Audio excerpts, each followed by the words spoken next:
Ang kwentong ito ay hango sa totoong buhay. Karanasan ito ng kaibigan ni Ate Rose na itago na lang natin sa pangalang Jesusa.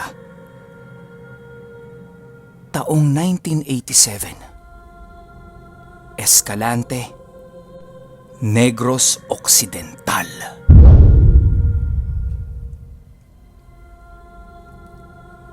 Itong mga panahong ito, kasalukuyang nakatira si Jesusa sa isang barangay sa Escalante na kung tawagin ay Barangay Hati. Bakit hati? Gawa ng isang barangay ito na nahahati sa gitna.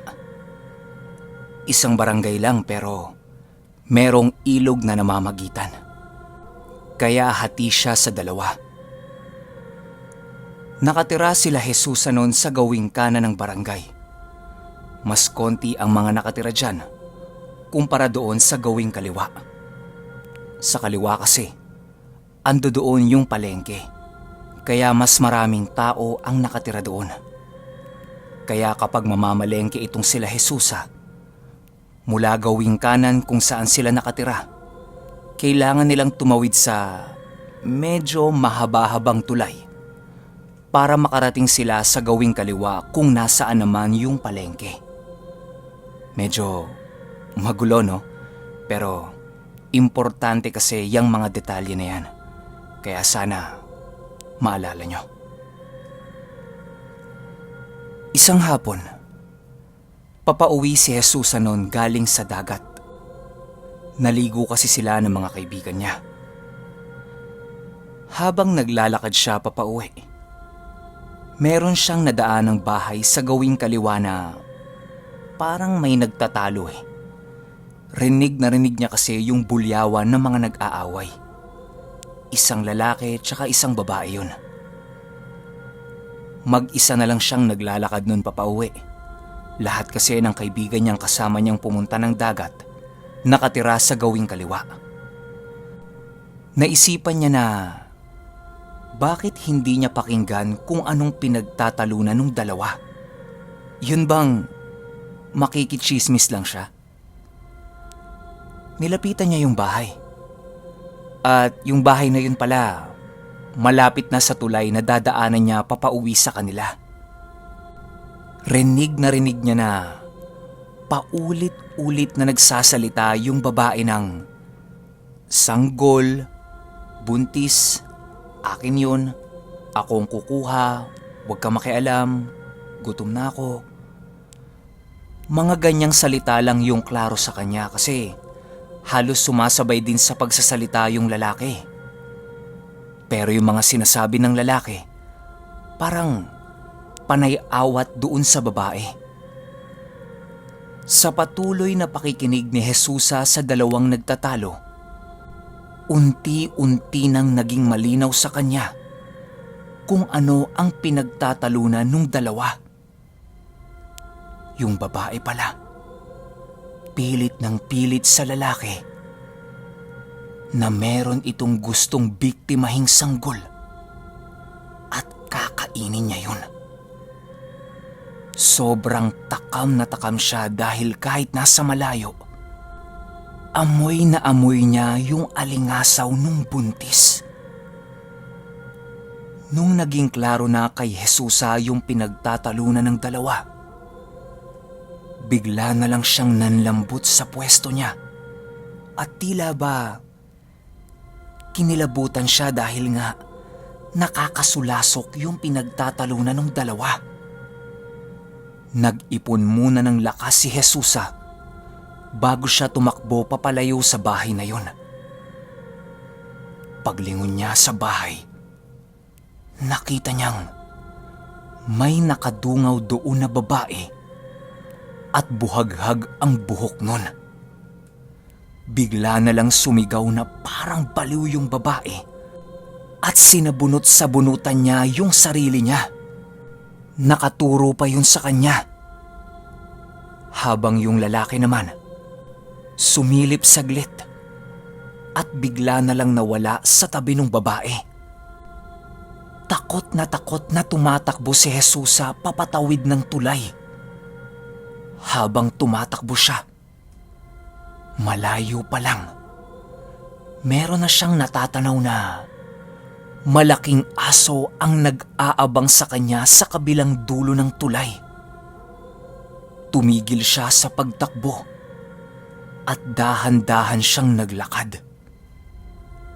Yung aso sa harapan niya, lumalapit na sa kanya. Nang bigla itong tumakbo ng mabilis papalusob sa kanya, tangkang babalik pa sana si Jesusa sa kabilang dulo ng tulay. Nang makita naman niya doon, yung babaeng buhaghag ang buhok. Nakataas ang dalawang kamay nito na para siyang susunggaban. Hindi nga nagkamali ng akala si Jesusa. Sinunggaban nga siya nung babae. Ang kaso lang, pagdampi na pagdampi pa lang ng mga palad nito sa braso niya, para siyang napaso. Biglang naghihiyaw yung babae, tapos tumakbo pabalik sa bahay nila. Tapos yung kaninang aso na nasa harapan niya, nakita ni Jesusa na humahabol doon sa babae pero unti-unti na itong nagiging tao. Lalaki siya na nakahubot-hubad. Matapos yan, nagmadali nang tumakbo si Jesusa papunta sa gawing kanan para makauwi na siya. Nung nasa bahay na siya, bakas na bakas sa mukha ni Jesusa yung takot. Habang nagkukwento siya sa mga magulang niya tungkol sa lahat ng dinanas niya sa tulay. Pero hindi niya makumbinsi ang mga ito na maniwala sa kanya. Kasi walang sapat na ebidensya eh. Maliban lang sa itsura niya na talaga namang takot na takot. Sa sobrang kulit ni Jesusa, pumayag na yung mga magulang niya na kausapin yung mga nakatira sa gawing kaliwa para itanong kung totoo ba yung mga sumbong niya. Nung nandun na sila, kinakatok nila yung bahay pero walang sumasagot. Patay na rin yung mga ilaw ng bahay. Ang sabi ng tatay niya, bukas na lang nila balikan. Baka nakakaistorbo na sila. Wala namang nagawa si Jesusa kundi sundin yung mga magulang niya. Habang naglalakad sila papalayo sa bahay, napabalik ng tingin si Jesusa. Napakadilim pero bukas yung bintana. Sa hindi niya malamang dahilan, nakaramdam siya ng matinding takot. Niyakap na lang niya yung nanay niya. Pagka-uwi nila, tanong ni Jesusa sa nanay niya, "Nay, meron bang buntis dito sa lugar natin?" Sagot ng nanay niya, "Meron. Yung anak ni Manang Paking, 7 buwan ng buntis." Biglang nangilabot si Jesusa sa narinig niya. Kumpirmado. Yun yung narinig niyang pinag-uusapan ng dalawa. Sinabi niya sa nanay niya lahat-lahat ng detalye nung mga narinig niya doon sa mga tagagawing kaliwa. Yung pinuntahan nilang bahay. At sagot ng nanay niya sa kanya, "Nak, alam mo naniniwala ako sa'yo. Dahil yung bahay na malapit sa tulay, bata pa lang kami ng tatay mo nandoon na yun. Hindi tumatanda yung mga nakatira. At sabi-sabi nung matatanda, mga aswang sila. Pero kasi anak, nung pinagbubuntis kita, ni minsan wala namang nagparamdam sa akin. Ni hindi nga ako binagat dyan sa tulay nung pinagbubuntis kita eh. Kahit 10 oras na ako ng gabi umuuwi. Kaya alanganin talaga anak." Biglang sumingit sa usapan yung tatay ni Jesusa. Ang sabi nito, Hindi talaga babagatin yung nanay mo.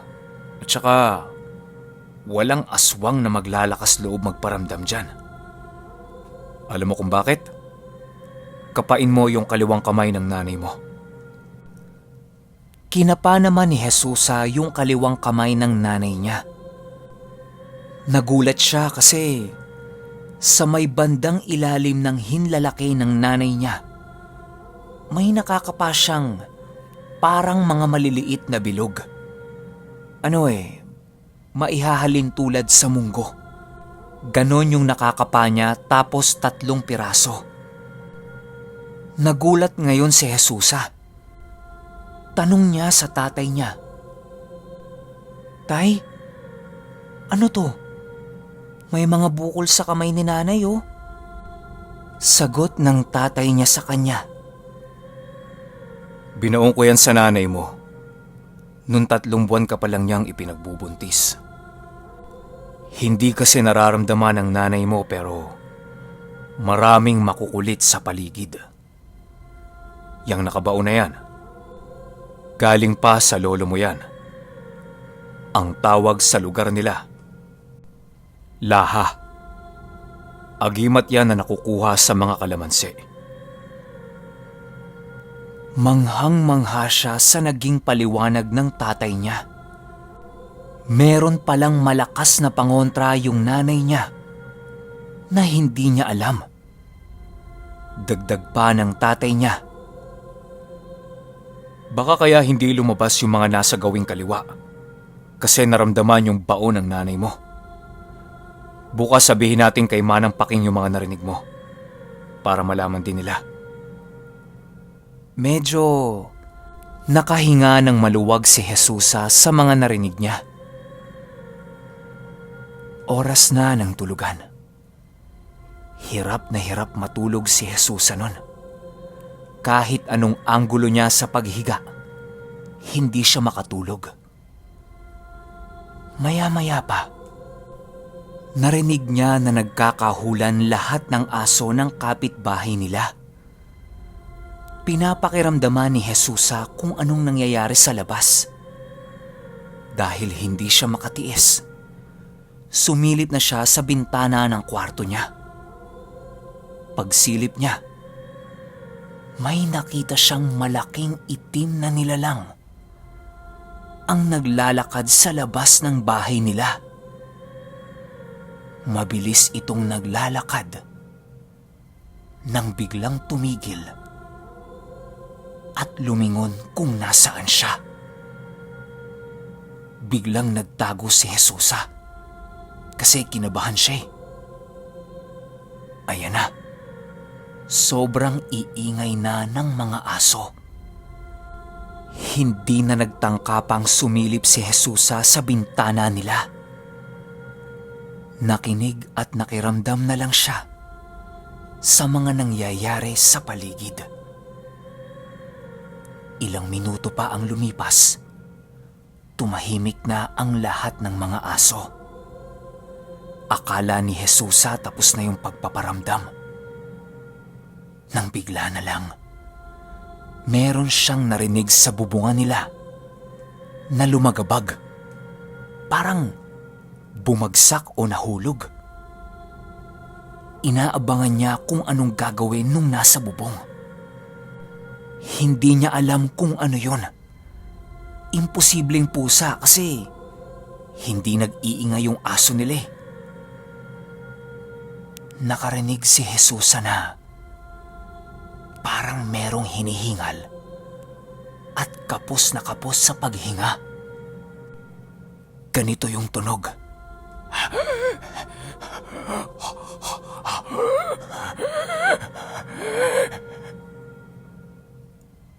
Bumuelo ito ng malakas na hinga at nakarinig ulit ng malakas na kalampag si Jesusa. Para bang bumuelo yon para tumalon. Sa takot niya, ginising niya yung tatay niya at sinabi niyang may narinig siyang bumagsak sa bubungan nila. Nagalit lang yung tatay niya sa kanya. Hindi siya pinansin.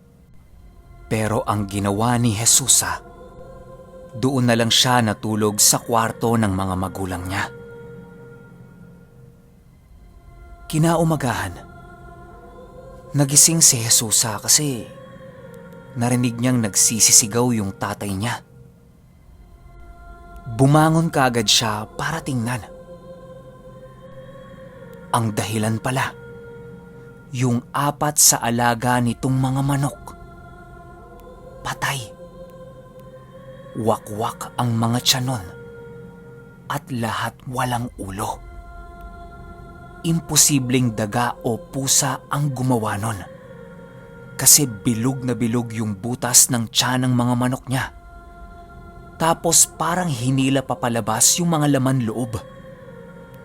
Mura ng mura yung tatay niya at salita ito ng salita ng, "Ina nyo! Pag nalaman ko kung sinong gumawa nito, papatayin ko kayo talaga!" Habang nasa kalagitnaan ng init ng ulo itong tatay niya, may kapitbahay silang nakarinig sa mga sigaw nito.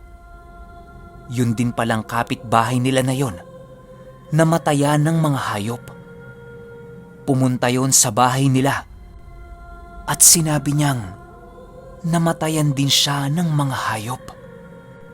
Parehong-pareho ang proseso ng pagpatay sa mga hayop ng tatay ni Jesusa. Dito na sila nagkaroon ng pagdududa na pineste sila ng mga aswang o di kaya sigbin. Habang nag-uusap-usap silang magkakapit-bahay sa kalsada, biglang dumating si Manang Paking. Agad na bungad nito, "Put! Ina! Kagabi may gagapang-gapang sa bubong namin. Batuhin ko nga ng asin. Tawagin nyo nga si Mumu. Pahuli agad natin yung mga aswang na yan." Yung nabanggit ni Manang Paking na si Mumu, isang sikat na albularyo na nakatira sa dulo ng barangay nila. Maraming lumalapit dyan para magpagamot. At kapag usapang aswang naman, sisiw na sisiw yan kay Mumu. Alam niya ang mga dapat niyang gawin kapag merong aswang sa isang lugar. Yun ding araw na yun, pinuntahan nilang lahat si Mumu para ikwento ang lahat ng pangyayari sa barangay nila. Gulat na gulat si Mumu kasi sa tinagal-tagal niyang tumira doon, wala naman siyang narinig na may aswang sa barangay nila. Yun lang yung unang beses. Kaya itong mga magulang ni Jesusa, pinagkwento siya kay Mumu. Nung narinig lahat ni Mumu ang kwento, ang sabi niya dadaanan niya yung bahay. Pakikiramdaman niya kung meron. Lahat sila sa tagagawing kanan naghihintay sa resulta ng pagdaan ni Mumu sa bahay nung nababalitang mga aswang. Pagdaan niya doon, ang sabi ni Mumu, "Wala naman akong nararamdaman eh. Magagaling magtago siguro. Ni amoy, wala rin eh. Teka muna. Ne, halika." Tinawag ni Mumu yung anak ni Manang Paking, yung buntis. Ang sabi niya dito, "Ne, nakikita mo yung bahay na yon, di ba? Daan ka lang." Naglakad kaagad yung anak ni Manang Paking papunta doon sa bahay. Paglagpas na paglagpas niya sa bahay nung mga aswang, bigla na lang may lumabas na babae sa bintana nun at parang baliw na pinag-uumpog yung ulo niya sa lupa. Gustuhin man niyang lusubin yung anak ni Manang Paking, hindi niya magawa. Parang naaamoy niya lang yun pero hindi niya nakikita kung nasaan. Paikot-ikot sa buong bahay nila yung babae. Sumisigaw na rin siya, hinahampas niya yung gilid ng bahay nila, nagbubungkal ng lupa, tapos walang tigil yung pagtulo ng laway niya. Maya-maya pa, paglagpas nung anak ni Manang Paking, biglang umupo sa lapag yung babae, tapos iyak ng iyak. Ang sabi ni Mumu, "Yan! Huli na!" Susuko din pala kala ko magaling magtago. Hindi naiintindihan nila Jesusa kung anong sinasabi ni Mumu. Pero tumayo ito mula sa kinauupuan niya. Tapos tinawag niya yung dalawa niyang kasamang lalaki. Nilapitan nila yung babaeng nakaupo sa lapag. Tapos binulungan yon ni Mumu. Kitang-kita nila na tumayo yung babae at sumunod kay Mumu. Pero bago umalis doon sa bahay, may sinindihan si Mumu na maliit na kawayan, tapos inilagay niya sa ilalim ng bahay. Matapos niyang gawin yan, naglakad na sila papalayo doon. Tanong ng tatay ni Jesusa, "Manong mo, anong nangyari dyan sa babae? Iyak ng iyak oh." Sagot lang sa kanya ni Mumu, "Hayaan mo lang. Susunod sa akin yan hanggang sa bahay. May papakawalan tayo dyan. Tingnan mo, gagaling yan."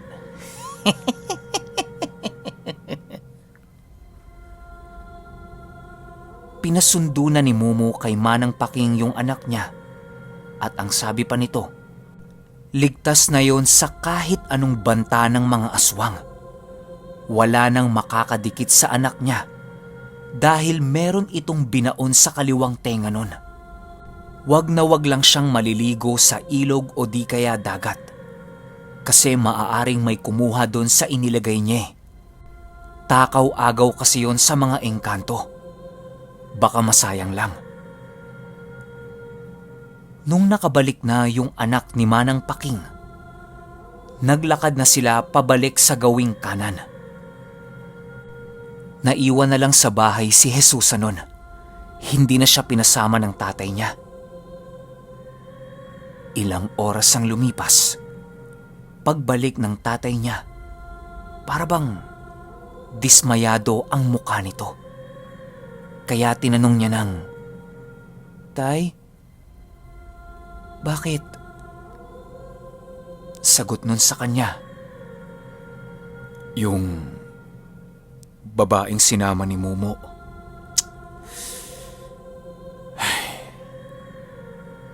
Nakita kong sinunog sa harapan ko.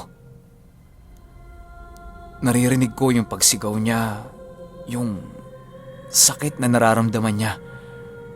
Parang nararamdaman ko rin Naawa ko kaya umuwi na ako." Nanlaki ang mata ni Jesusa nun. Nagulat siya sa sinabi ng tatay niya. Kasi inaasahan niya na magagamot pa yun ni Mumu. Pero hindi. Pinatay ni Mumu yung babae. Lumipas ang gabing yon na halo-halo ang emosyong nararamdaman nila. Akala nila yun lang yung mangyayari. Kinaumagahan, sama-sama silang tatlo sa pagpunta sa palengke. Pero magsisimba muna sila. Araw kasi yon ng linggo. Habang naglalakad sila sa tulay, malayo pa lang, tanaw na nila na maraming tao doon sa bahay na pinausukan ni Mumu, yung bahay ng mga aswang. Pagdaan nila doon, nakita nilang nagkalat ang dugo sa paligid ng bahay. Tapos merong nakahigang katawan na walang ulo sa gilid ng hagdanan. Halos masuka-suka silang mag-anak nung nakita nila yon.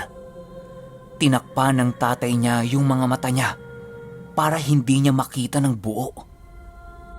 Kaso huli na para doon. Nakita na niya Ilang araw, linggo, buwan na bumaon sa isipan niya ni Jesusa. Talagang hindi siya pinapatulog. Umabot pa siya sa punto na binabangungot siya dahil doon. Pero sa pagtagal, nagawa naman na niyang kalimutan yon. Isang umaga, sa hindi inaasahang pagkakataon, nakasalubong niya sa tulay si Mumu. Nung nakita niya si Mumu, lahat-lahat bumalik sa alaala niya. Bigla ding nagkaroon ng interes si Jesusa na itanong kay Mumu kung bakit niya sinunog yung babae. Nung malapit na sila sa isa't isa, bungad ni Jesusa, "Tang Mumu, magandang hapon po." Sagot nun sa kanya, "Oh, asan yung tatay mo? Hindi na pumapasyal sa akin ah. Sabihin mo, inuman kami." Ngingiti-ngiti lang si Jesusa. Naghihintay siya ng buwelo. Pero lumagpas na sa kanya si Mumu. Hinabol ni Jesusa yon. Tapos naglakas loob na siyang tanungin yun ng, "Tang, may gusto lang sana akong itanong sa'yo eh. Naalala mo pa ba yung mag-asawang nakatira sa Gawing Kaliwa? You know, yung tindahan na ngayon. Di ba may babae kang kinuha dyan tapos Bigla siyang pinutol ni Mumu at nagsalita yun ng, yung mag-asawang aswang. Wala na yun sila. Huwag kang matakot. Pinatay ko na pareho." Gagamutin ko sana yung babae. Kaso lang, hindi ko na kaya yung ganun eh. Lumalaban na. Kaya, ayun. Tinuluyan ko na. Oh, may itatanong ka pa ba? Natulala ng ilang segundo si Jesusa sa narinig niya. Halong gulat at pagkamangha ang naramdaman niya kay Mumu. Ang sabi na lang niya, wala na ho, Tang. Sige ho, salamat ho." Sagot nun sa kanya, "Wag na wag kang matatakot sa mga katulad nila. Hanggat nandito ako sa lugar natin, walang sino man ang pwede nilang saktan sa inyo. Yang tindahan na yan, dating merong mga aswang. Pero pinatay ko na. Kaya wag kang matatakot. Kung pupunta ka man sa dagat o palengke, kahit titigan mo pa yung bahay na yan, wala nang mangyayaring masama sa'yo. Kaya, daan ka lang."